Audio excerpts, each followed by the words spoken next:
Okay. I'm Art Ritter from Stevens Institute of Technology, and I'm the current chair of the Student Affairs Committee. And most of you know Liz De Silva, who is actually the one who runs the committee. We're here to present achievement awards for outstanding achievement and Commendable Achievement and Mentoring Program Awards this morning. So we can start with the Outstanding Achievement Award. Is presented to the BMES student chapter that demonstrated its outstanding performance in enhancing the professional awareness and education of their members. And this year's winner is Wake Forest and Virginia Tech.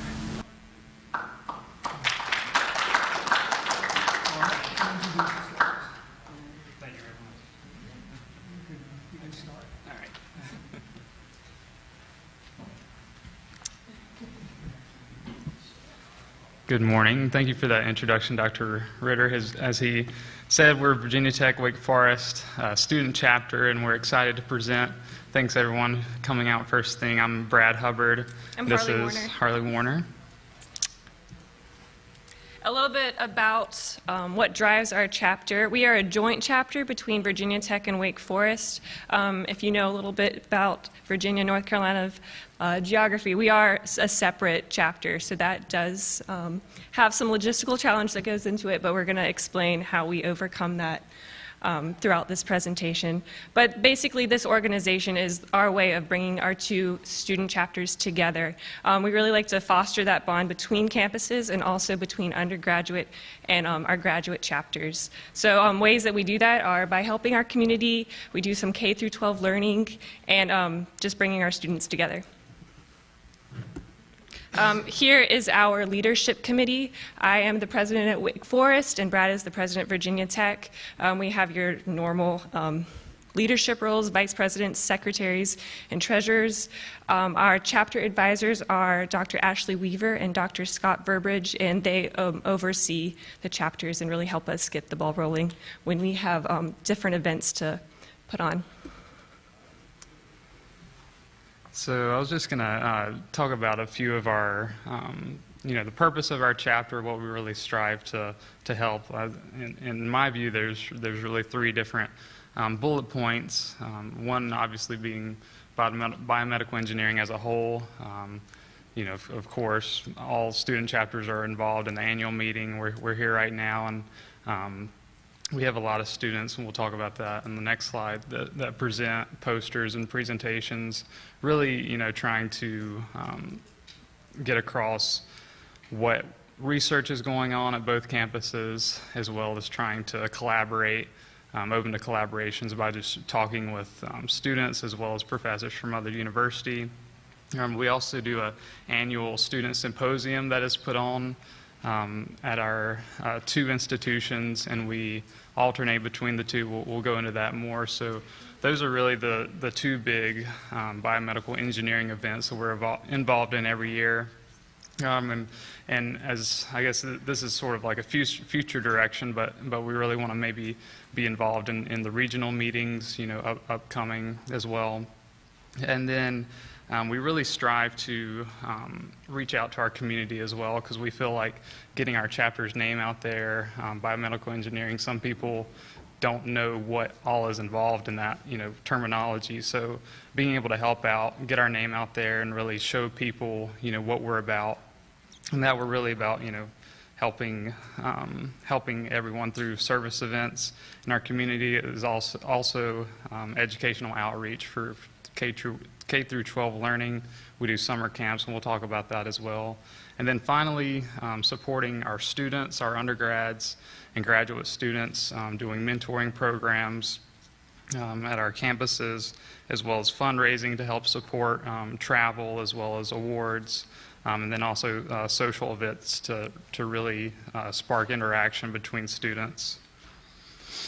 And so we're, as I mentioned, we're very involved in BMES every year. Our department is very supportive of the students, sending us to be able to engage with other institutions of our research. This is some pictures of our involvement last year in Tampa. We had a lot of students come this year as well. We send a lot of students to really get it out there. We usually get the Fetus Flea Award, and we got it so many times that they're taken away. So, but yeah, we just love coming here and interacting with other campuses, and we appreciate all the connections and interaction we make with like I said, students and professors at this great conference. The main internal meeting that we do is our student symposium. This is a completely student-run completely student-run event. Each year it switches between the Wake Forest and the Virginia Tech campuses. So usually the president, vice president from the campus that's hosting it, we have to really collaborate with the other campus to make sure we get all the logistics together, because it is a very large event that we put on.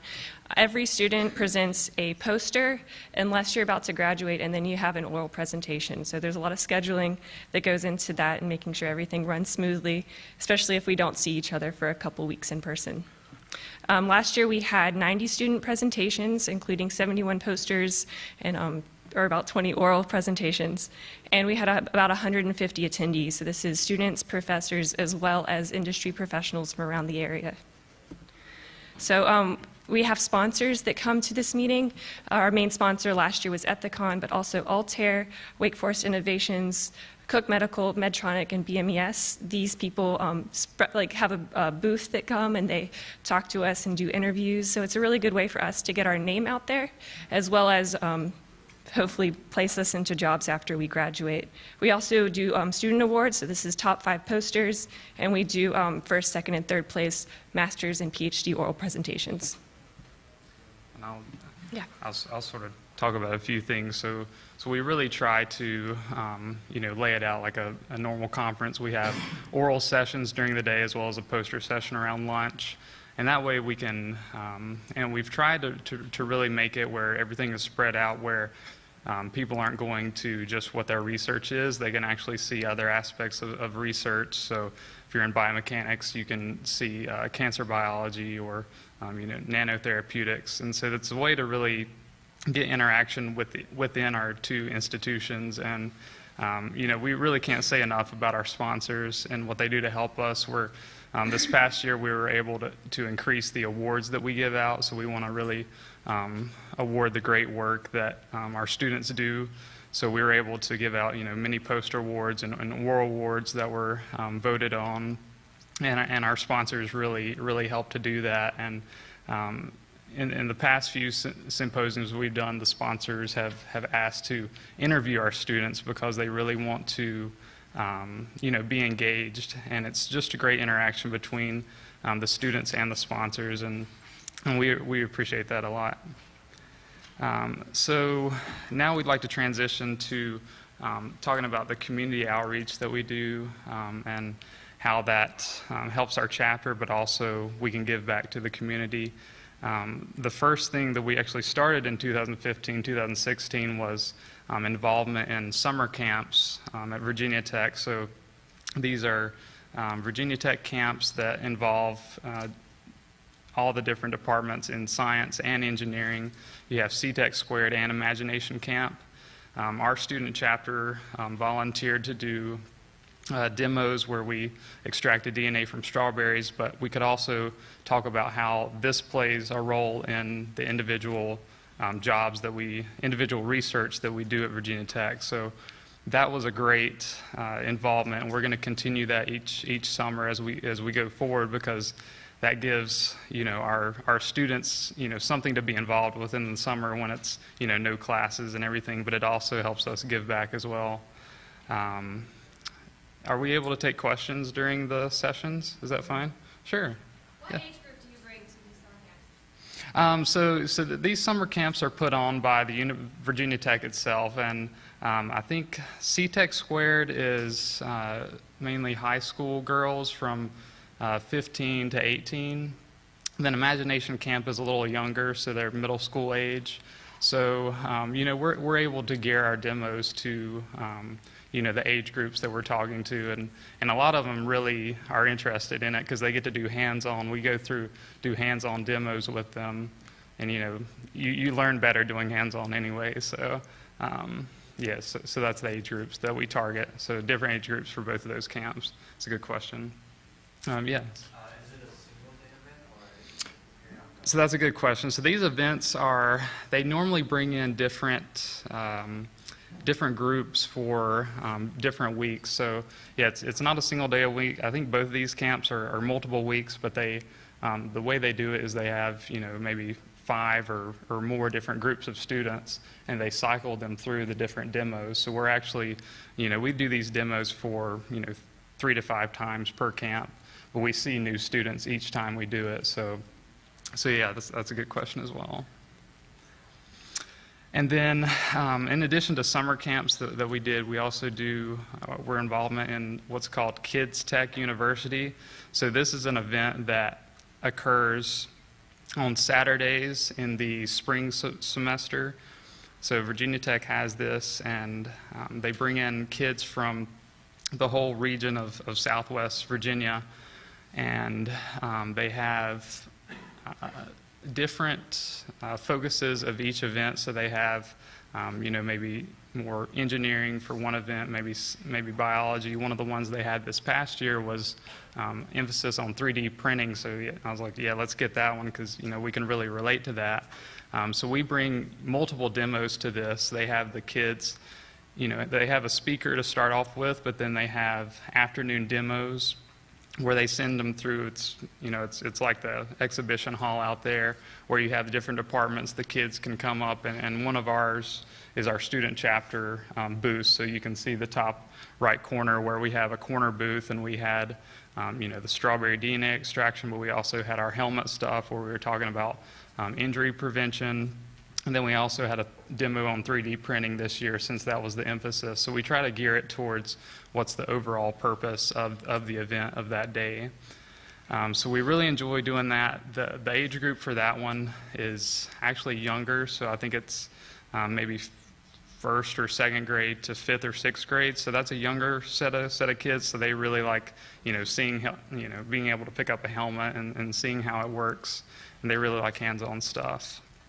And the final thing for this slide was our Blue Ridge Science Fair. So we had some involvement in this the past few years, but this year we had actually a few students. So they asked for student judges to come in and help with judging the science fair, which is high school students, so 17, 18 years old.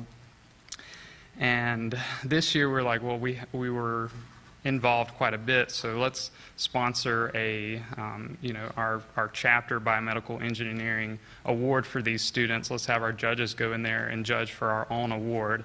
And that was really great for us to be able to sponsor that for the first time, and we're going to continue that. So this was actually took place at Radford University, so it's university is very close to Virginia Tech. We were able to send several student judges to go there, and through that way we're able to generate a lot of excitement about biomedical engineering by rewarding the projects that were biomedical centered. So we anticipate really continuing that in the coming years. And then in addition to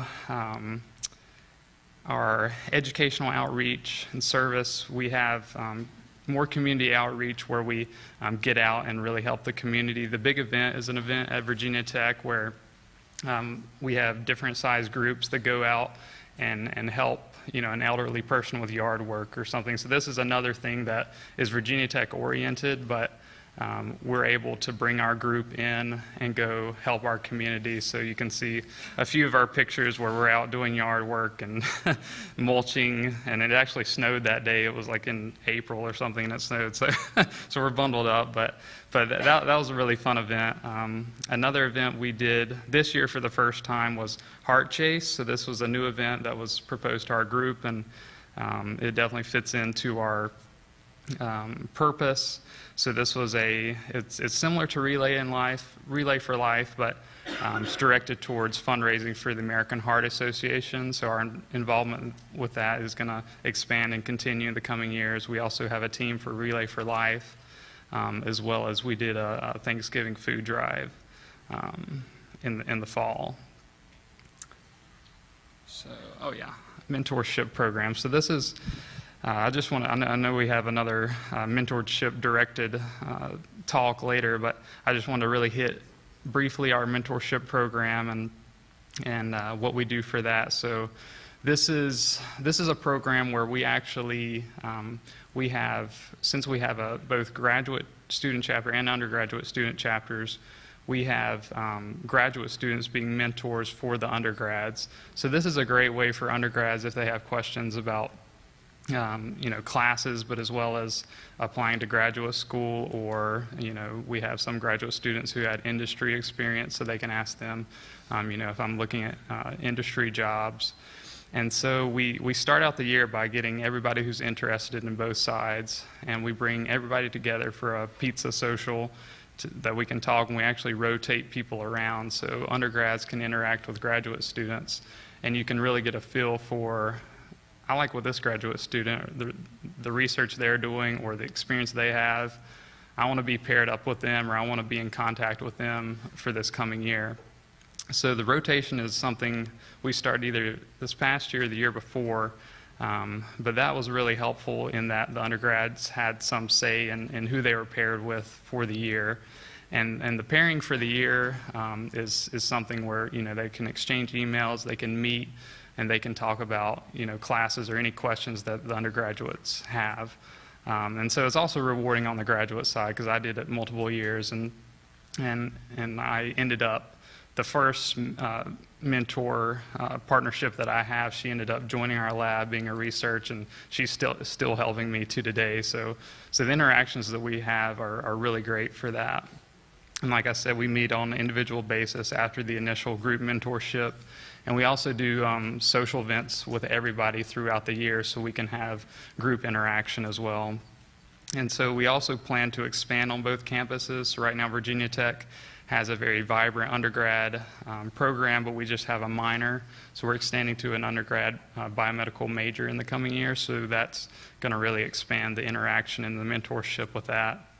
And then we also have more undergraduate engineering at Wake Forest coming up soon. So that's really going to expand at their campus as well. Yes. How do you get people willing to be involved in the mentorship program? Because every organization I've been in, nobody wants to get involved. So how do you motivate people to participate? Yeah, that's a good question.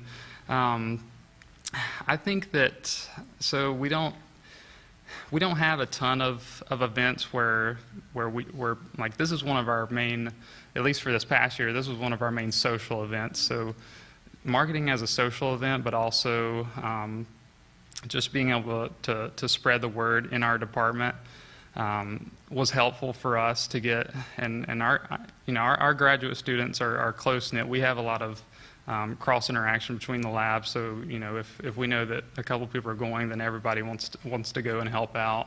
As far as the undergraduate side, I know that they have a listserv, and it's probably more beneficial to them to have a mentor that they can talk to and ask questions with. So I would say just on the graduate side, we're close knit and we interact a lot during the day, so we can really spread word of mouth for that, and it's more of a personal interaction and getting people to be involved rather than just sending out an email and hoping people will show up. So that's a good question. So on to some social activities that our groups do together, and both within the campuses and both connecting the campuses. Whenever Wake Forest and Virginia Tech play each other in football, we really try to get together and just go to the game and have some fun, play some cornhole. So that's a good way for our groups to get together in a less professional way, but not right. Luckily, Virginia Tech has a better time most of the time. But yes. See, this is the interdepartmental, rivalry that we have. Right. unfortunately, Wake Forest football or basketball. That's a good way Yeah, for yeah, us the to get together too. Typically better. Yeah. And we also get together with our other groups at Wake Forest. EMBS is a subdivision of IEEE. They have another organization on the Wake Forest campus. So we get together with them and do, like after work, we go to restaurants together and really just try to bond as a department through that, even though just try to bring other groups within Wake Forest together. And we also do fundraising, a major part of every student organization. These are the things that we've been selling recently. We really try to sell things that people will use, and we'll really try to advertise our group together. So coffee mugs, card decals, we do business cards, and BMES restaurant percentage nights. So trying to get a big group of people out to a restaurant and get a cut of the proceeds from that restaurant for that night. So a little bit about the future directions where what we're trying to expand to in the future. We at Wake Forest currently do not have an undergraduate program for engineering, but that is something that it's talked about and is rumored to be happening in the future. So we really are trying to get on that early so that when we do have any undergrads, we will be able to mentor them and really get them involved in engineering in general. I guess Brad mentioned that VT is having a BME major in the future, so that's another way that we'll be able to better involve ourselves with the undergrads. As we said, interdepartmental collaboration, there's other ways that we're trying to bring that together. We do a lot of hiking trips in the past, and we're really trying to bring that back, and that's a good way for us to also get together. And website and recruitment is another way that we're really trying to get our name out there as a group. So we'll take any questions. I think I saw the hand over there. So I have a question about raising funds. Okay. So for example, how many officers in your group attend the BMES? And how did you raise the fund to help you to come here? So the funds for BMES are our actual department, which is a school of biomedical engineering and sciences, support many students who get a first author abstract accepted. So a lot of that is department supported. We do have, undergraduate that get design awards or that come to present design for competitions, but that is one thing that our department is really happy about. And the student chapter, we haven't sponsored any students to come to the BMES annual meeting, but we do things to help them along the track. But yeah, a lot of that is our department funding. You talked about the annual research expo, switches between you two, Yep. and how sponsors were critical to that. Right. How did you, when the event was just starting out and was still relatively small, how did you encourage sponsors to get interested in coming to the event? Yeah, that's a good question. I think we're on the 15th year of that event. So yeah, we definitely weren't around when it first started, but I'm not sure what the first sponsors were that started with the event.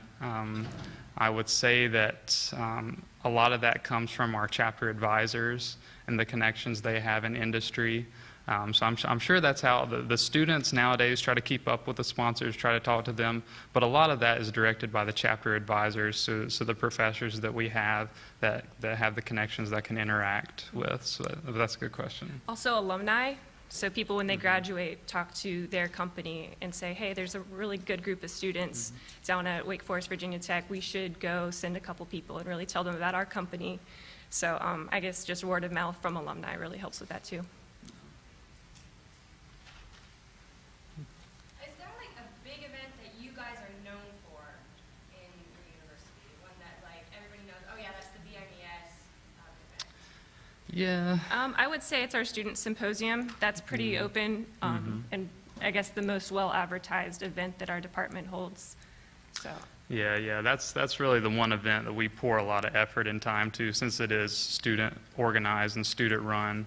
We really do a lot for that, and whether it's at we switch, whether it's at Virginia Tech, whether it's at Wake Forest, We have a lot of different student undergrads from different departments that we try to advertise to come to this, whether it's to interview with a company, whether it's to see the research. But that's really the one that we try to get out there for people to come to see the research, to see, industry. So, but yeah, moving forward, I'm really hoping that at Virginia Tech, the Science Fair, the award that we sponsor that, like at least the community will really see that, and that'll pour more interest into our chapter.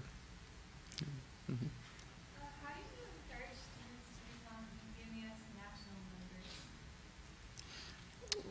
members? We don't, just because if you are a graduate student at Wake Forest, you're automatically a BMES member. So that's something that we personally do not have to worry about. Yeah. A lot of that comes from just the fact that our department is very supportive in sending students to this meeting. So they also sponsor them to have a student national chapter membership as well. So since we have a lot of students that come to this meeting, they are a national member as well. So a lot of times that coincides. But we do have several members that are university members, but not national members, just because they don't come to this event. So we do have more chapter members than we do national members, but having people come to this meeting is a big draw to join the national BMES chapter. Is that time? Okay, so, yep. But there's going to be questions and answers later. Oh, okay, at the end. Questions for them. We want to give Clemson a chance to present their. Yeah. Okay? Thank you. Yep. Thank you. Okay, so the next award is called the Commendable Achievement Award. It's really in the same vein as the Outstanding Achievement Award, in that it is the student chapter that also demonstrates outstanding performance in enhancing the professional awareness and education of their members. And the winner this year is Clemson University.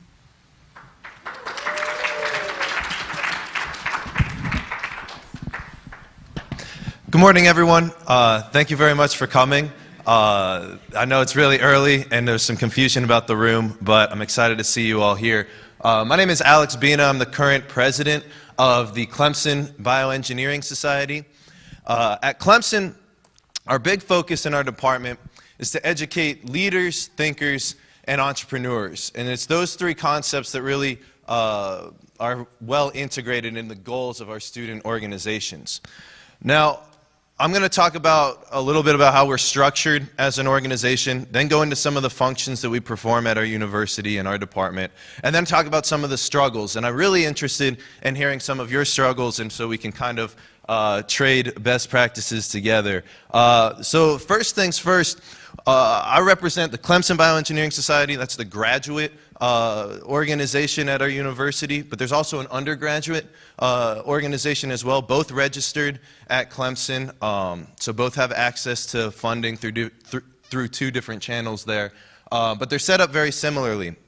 Both have 11 officers, but undergrads have a larger pool to pull from, and they're therefore a larger group of students. This is how our officers break down. So we have our traditional cabinet members, presidents, president-elect, which is something new we've been doing the last 2 years. Basically, it allows somebody to start training to become president the year before they actually take the office. So I definitely recommend doing something similar to that. But we also have a lot of chair positions, which you'll see in orange here. They're in charge of specific committees. So professional development chair, our social chair, our service chair, and then each individual, both the graduate and undergraduate organizations, have their specific chairs that cater to the needs of those organizations have identified. So as I said, the chairs, they're really meant to lead committees. Each chair is responsible for recruiting members from the general pool to join their committee, and it improves not only membership but also participation because they start to feel an ownership there. But for the purpose, just because I want to give a lot of time for questions at the end, we're just going to focus on some of the stuff that we do in professional development and in outreach. But if you're interested in some of the other activities, I definitely recommend checking out our chapter development report, which is available online through the BMES website. So with professional development, the main goal is to prepare students for life after graduation. That's true for undergrads and it's true for grad students, but it's different for both of those groups of people. So we try and give opportunities for students to network, for students to learn about other opportunities in this field, and for students to hone their skills. Some might call them soft skills. We prefer the term professional skills through specific workshops and activities. So some of the Learn events that we do at the undergraduate level, they host Pulse events. These are lunches with faculty members in small groups, so it's 5 students and 1 faculty member, for students to get basically learn who their professors are at a human level and not just a grade source.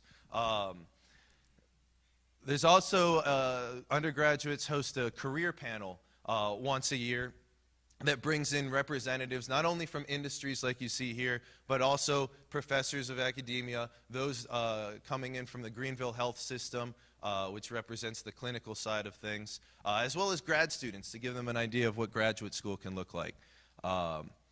And at the graduate level, we host professional lunches. So our department hosts visiting presenters to come in and talk about various areas of the field, both from industry and from academia. And the graduate students have the opportunity to take those visiting presenters out to lunch. So they come in early in the day, they'll meet with some faculty members, then they'll meet with the students at lunch, and then they'll give their seminar in the afternoon. So all of these events are opportunities for students to learn about what opportunities exist in the biomedical field. But we also host activities and workshops. One of them that we hosted last year, which was really successful, was an interview workshop that brought in faculty members as well as industry representatives from local companies. And what we did, we sat them down, we had students prepare their resumes, treat everything like it was a true interview, and speak with one of these representatives. And that entire interaction was about 15, 20 minutes, and all of it was videotaped. And afterwards, they had the opportunity to go over the videotape and identify areas of weakness and areas to improve. One of the new events that we're planning this year, it's actually happening in a couple of weeks at Clemson, is Biomedical Engineering Connect Day. So this is an opportunity to really bring in people, again, from those 3 walks of life that exist in the medical field, from academia, from industry, and from medicine. And well, a couple of different things are happening when we bring all of these people into one roof. One is, just by a show of hands, who all has ever been to a career fair at their school? Their school hosts a career fair. What kind of success do you have saying that you're a bioengineer at a career fair?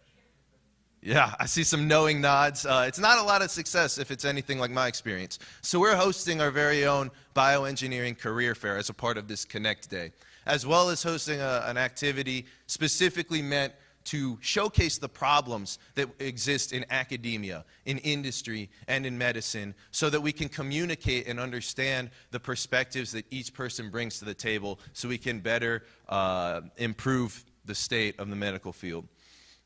So that's a pretty big event that we're doing this year. Right now, our career fair, I believe, has 7 or 8 companies involved, so it's still on a small scale, but it's exciting that it's as focused as it is. So I'm going to move into some of the outreach stuff that we do now. Outreach we really break down into 2 categories, mentoring and service. And we have a lot of the same problems that you guys have with mentoring, and I'll talk about that at the end. But first, I want to talk about service. When we talk about service at Clemson, a lot of what we try and do is focus on that third aspect, that entrepreneurship that can be involved in bioengineering.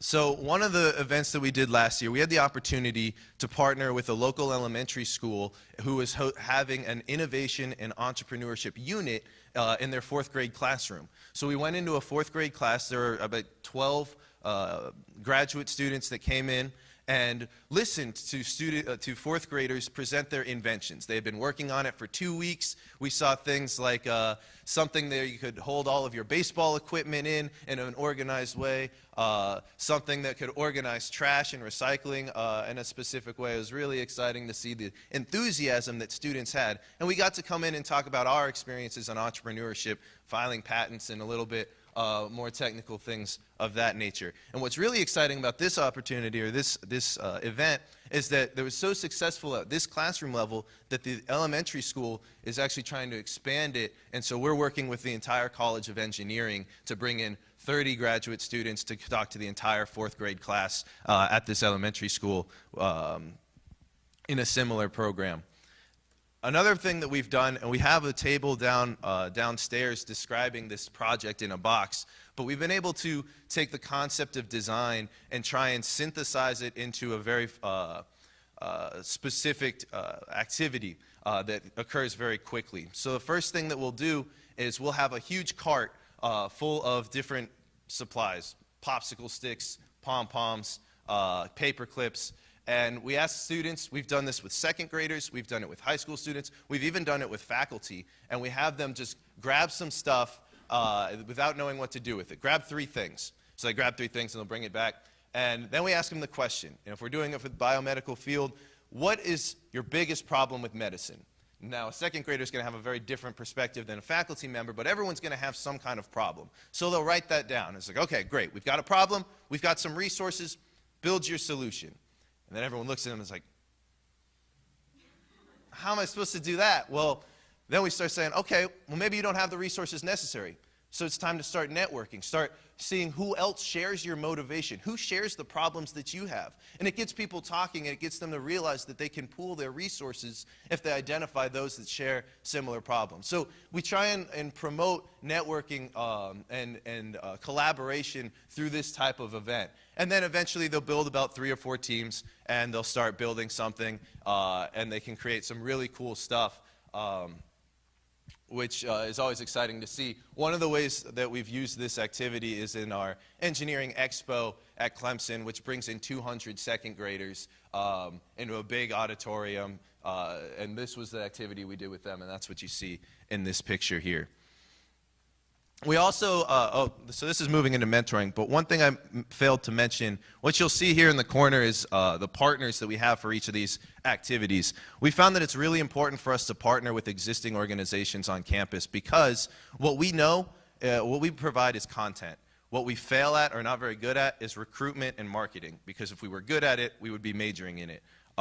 And so we really try and find opportunities where the marketing is already existing and we can just show up and have fun. And so we partner with organizations, the Design and Entrepreneurship Network at Clemson, which actually came out of the bioengineering program, and the STEAM Network, which is like STEM, but they add art to really promote multidisciplinary activity.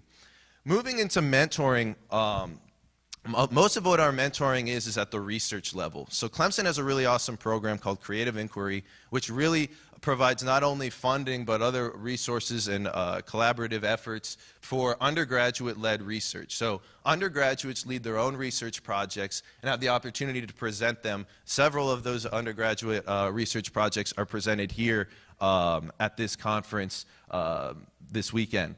And so what mentoring that provides is undergrads are mentored by both faculty and graduate students at the research level. Another way that graduate students and faculty provide mentoring for undergraduate students is through our senior design program. So each senior design program will have one graduate student TA, but also will have 1 or 2 graduate students that provide mentorship throughout the semester at their bi-weekly gate meetings.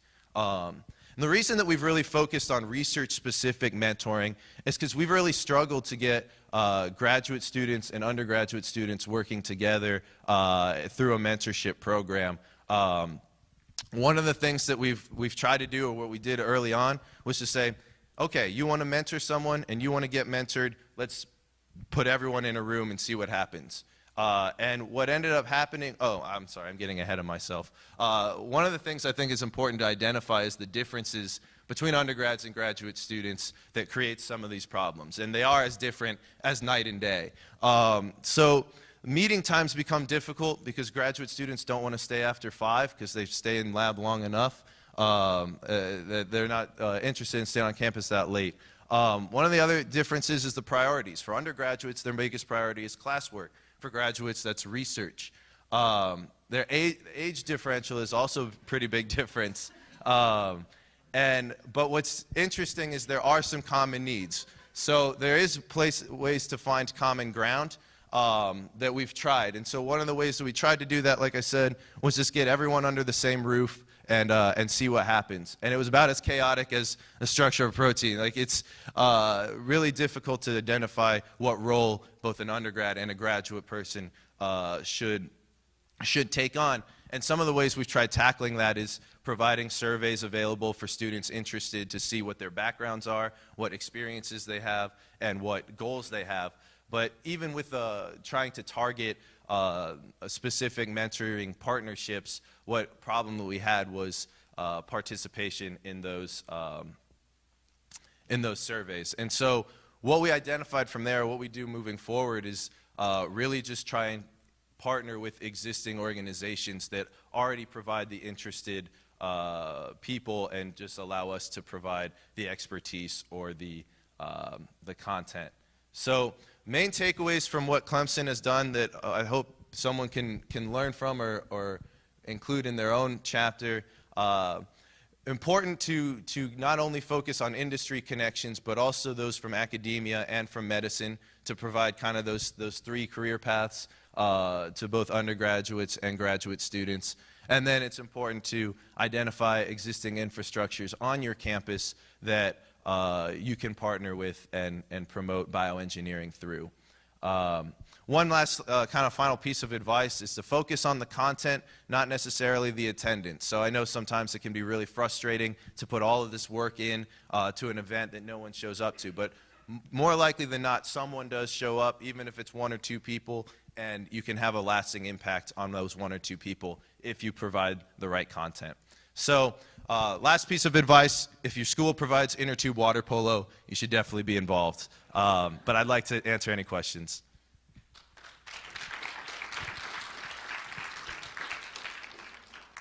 Yeah. So you said you did research-specific mentoring between grad and undergrad students. Mm-hmm. How did you get those projects or convince those grad students and faculty to give projects to undergrad? Yeah, it's an excellent question. So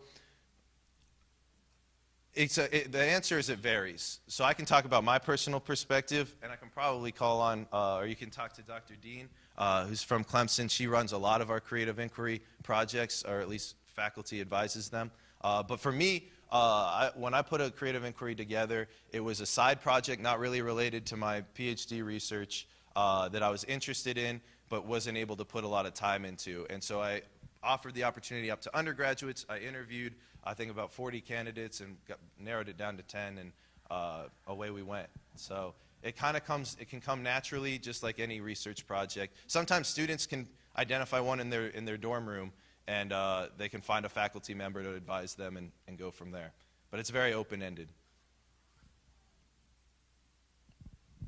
Yeah. Can you go into a little more specific details about your design in a box, like in terms of what instructions you give the kids and what they actually come up with building?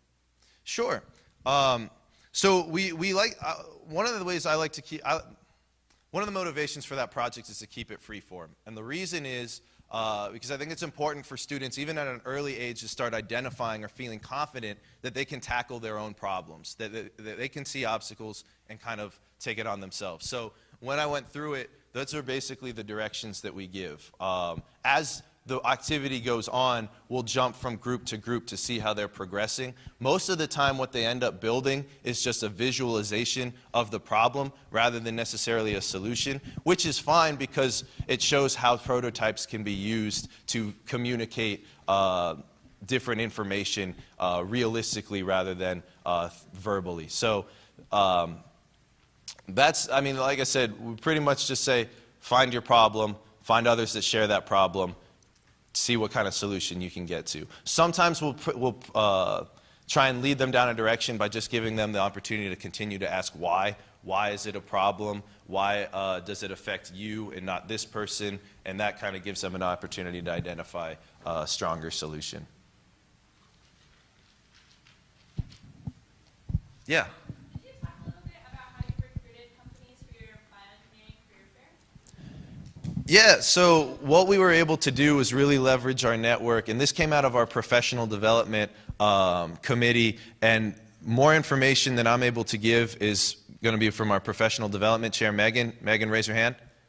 So she put a lot of that recruitment together, but we started by leveraging the network. So hitting up alumni, but also in South Carolina, we have a group called SC Bio that's a collaboration of a lot of different interested people in the life sciences industry. And so there's a lot of companies under that umbrella that we've worked with in the past that we've identified as, or that are interested in helping students become part of the economic engine of South Carolina through the life sciences program. So if you start pitching it that way, you can look at like the Chamber of Commerce of your state is another one. They're going to have a lot of resources available to identify what companies that would be interested in your region.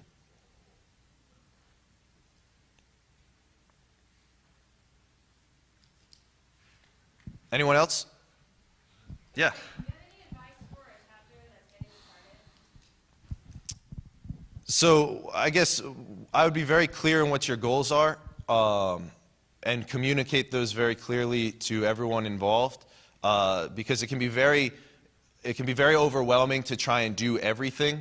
But if you really focus on this year, we really want to send a lot of people to BMES. So then you start focusing on fundraising, professional development at academic conferences, things of that nature. So once you become very focused in what you do, then you can start kind of moving to try and do a lot more different things. But I wish I could tell you the quick, easy way to recruit people, but we have those problems too. I don't have a real easy solution for it.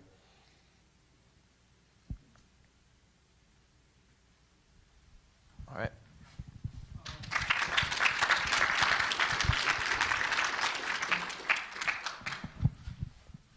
There also, we can open up the floor to questions that can be answered by either of the two preceding groups. So if you have any general questions or questions that you think might be of interest to this audience, raise your hand. Oh.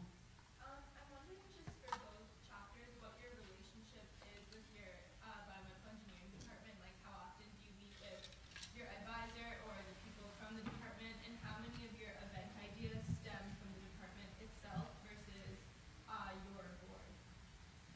You guys want to come up too? So we have a lot of support at Clemson from our department chair and our faculty advisor. We have two faculty advisors because of the two organizations.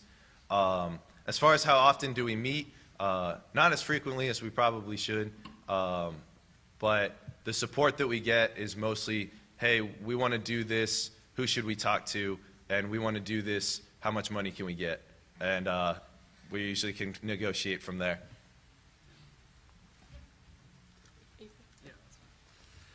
Yeah, so I think we're sort of on the same brainwave of we don't meet as often as we should. But yeah, we have specific chapter advisors, as we mentioned, and one thing that was very helpful for the symposium that we do. They help with the sponsors. One thing that was really great this past year was the award that we were able to sponsor for the science fair.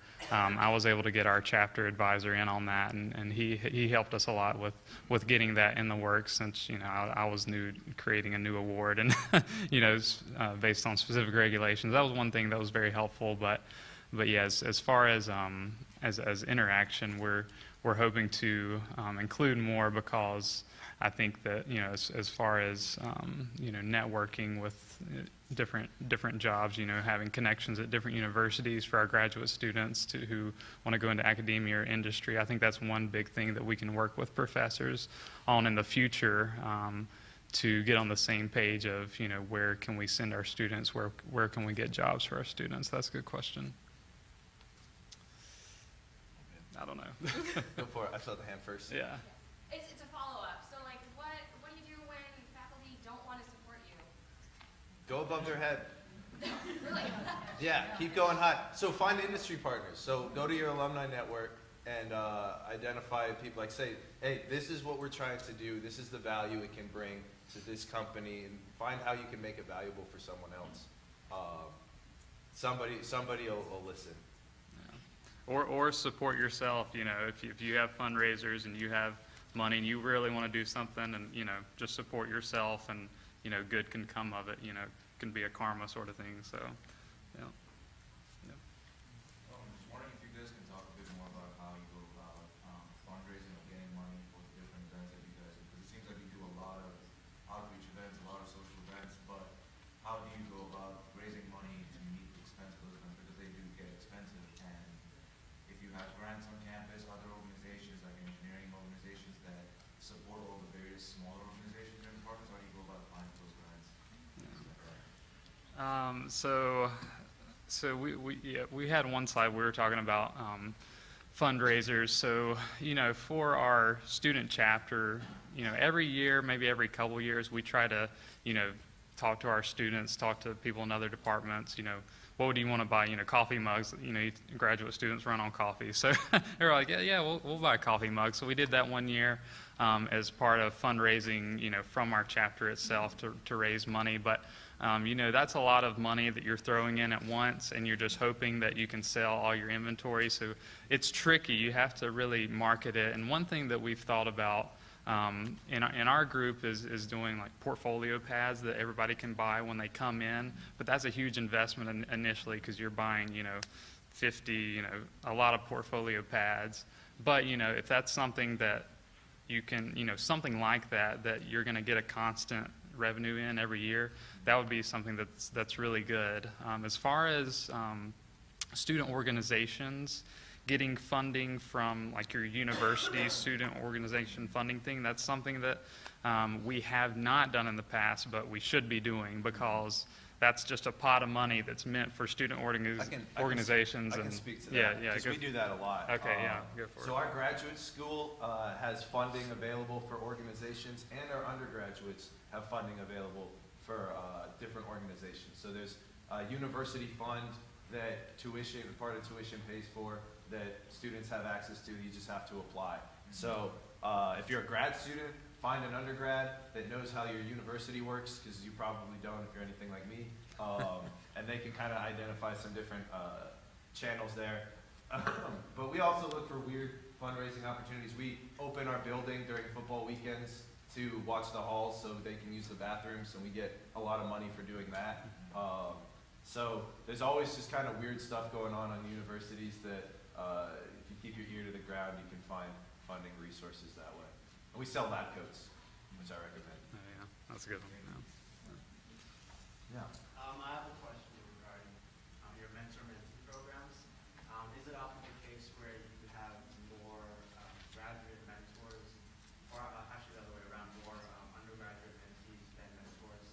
And if that's the case, do you ever get feedback of either mentors not being engaging enough with some of the mentees, or the other way around, with the mentees not being engaging enough with the mentors? And if so, how do you think that problem can be addressed? How can you better facilitate and encourage more interaction between the mentors and mentees? I think we've had every combination of those problems. Too many mentees, too many mentors, not enough participation when the relationship is formed. And honestly, I feel like the best way to handle that is just allow relationships to form naturally through lab work, through TA relationships, just stuff that exists already. If they want to form mentor relationships, they will. We haven't cracked the code, I should say. You guys might have more success than us. Yeah, it's worked out fairly well the past few years since I've really been involved. I think the limiting factor, which is probably no longer going to be a limiting factor in the coming years, was the amount of undergrads that we could have, because I mentioned that we have a minor, we have a undergraduate chapter, but we don't have that major yet where we have a huge pool of undergrads. So as we get that, I think we're going to run into that issue. We're going to have a lot of undergrads who are seeking mentorship, and our graduate students are going to be busy doing research, and we'll have less. But yeah, up until now, it's been more of not as much pull on the undergraduate mentee side to get a lot of mentorship just because we have lower number, and I think that people are not as involved because we have a lot of willing mentors, and we do have a few that really get set up and really talk throughout the year, but a lot of times they sort of die out. So I think doing the rotations like we did, having them sort of choose themselves instead of saying, hey, here's your mentor, go for it. I think that's one good thing that we can do that's going to help in the coming years. So, yeah. We kind of have an opposite problem. So our undergraduate population is pretty involved, but we really struggle getting grad students to do anything. Can you suggest any ways of, we've tried incentivizing with money, we've tried coffee, we've tried pizza. Can you make a recommendation of maybe what would bring grad students to participate more? Maybe time is something that you could consider playing with. I think it would be really hard to get all your grad students together at one time. Maybe try to work on more of an individual basis. Like one grad student might have a time point at night a lot and will never be able to meet at night, but their mornings are relatively free. So maybe just trying to play with, this grad student can meet in the morning. Maybe they'll match better with another undergrad who can work better in the morning. So don't try to get them all together at one time. Try to be flexible. You could just volunteer them. Be like, hey, you're coming tonight, and harass them. I've done that occasionally because I've seen a little bit of apathy get into our program, and I'll just go to their lab and be like, hey, we're doing this tonight. Come on, let's go. There's pizza there, and so yeah. I'm just curious, for your mentorship program, is it purely undergraduates with graduates, or do you also pair juniors and seniors with freshmen and sophomores? I think we would love to be able to do that. One of the problems that we have is our bioengineering undergrads don't become bioengineering undergrads until late in their sophomore year because they come in as general engineering. And so we've never found quite the right way to identify who, as a freshman, is the bioengineer that would collaborate with our upperclassmen. Yeah, and we just have the graduate undergrad mentoring. You said earlier that you connected with them by giving them a project. So how exactly was your chapter involved in that? Or is it just something that, how does your chapter involved? Right. So what we try and do as a chapter is identify the programs that exist and how we can integrate into them. And so that was a program that existed, and we were able to provide the biomedical foundation for it through some of those projects. So our chapter, it's not necessarily happening in our meetings, but the participants of our chapter are heavily involved. Yeah, I think that's a common theme at both of us. We try to get into pre-existing events where we can get our name in and be involved in that type of stuff. So I think that's an easy way to be involved. For mentoring or for panels for grad students on undergrads, how do you cater to undergrads who have not as much of a research focus and more like an industry or like some other focus? So if your grad students are mostly in research. So for our panels, we'll bring in industry members as well. So it's not just grad students. Maybe for mentoring specifically. Oh, okay. I don't know if you guys do that or not. Some grad students have worked before they go into grad school, so maybe try to really gauge where your grad students are coming from and match the ones that did work a little bit before graduate school, or maybe did a co-op undergrad to match with the undergrads that are looking for that. Yeah, that's where the rotations really help, so they can get a feel for, okay, who's been in industry. And we also did, I think last year or a couple years ago, we did a thing where we had everybody fill out a survey that said, are you more interested in, research in industry? And then we tried to do the graduate, what's your research area? Have you been in industry? Have you been involved in, any other type of programs like Teach for America, where you could help an undergrad who wants to join those programs? So you can do a survey as well to match them up based on common interests. But yeah, as far as industry, it's just sort of who's been there, who has the experience to give them. And also just wondering, do you include all the way down to freshmen in your mentoring programs, or just the classmates? All the what? Do you include all the way down to freshmen in your mentoring programs? Yeah, I mean, if they want to be involved, that's more the undergraduate chapter, whoever they can advertise to. If it's freshmen that are involved, yeah, that's great. I think, you know, one of my mentees was a freshman, so yeah, we include anyone who's interested. Yeah. How do you keep innovation in your organization and not fall into the trap, like many organizations do, of having like the same annual events over and over? We actually probably go the other way, and we seem to start from scratch almost every year. So our problem is not documenting things well enough. So we're constantly having a lot of turnover and trying different things to see what works. One of the things is just survey the members in our first meeting. They come through and, what do you guys want to see this year? And kind of go from there. Yeah, I mean, I've seen us almost fall into that trap, but just, you know, seeing, you know, even existing, like we were involved in that science fair, but I was like, okay, this is a new opportunity where we can sponsor an award, you know, adding in more things, you know, as things progress on campus, like the Heart Chase thing where you're fundraising for the American Heart Association. That was a new thing that I was like, okay, this ties into our, you know, our purpose, you know, let's get involved with that. So it's really just sort of, you know, some opportunities will come to you, some you'll have to seek out, but you know, I think it's also very good to keep involved in some of the things that you're involved in every year, because you know your name can be established with that type of event. So I think both are important. I think we're cut off.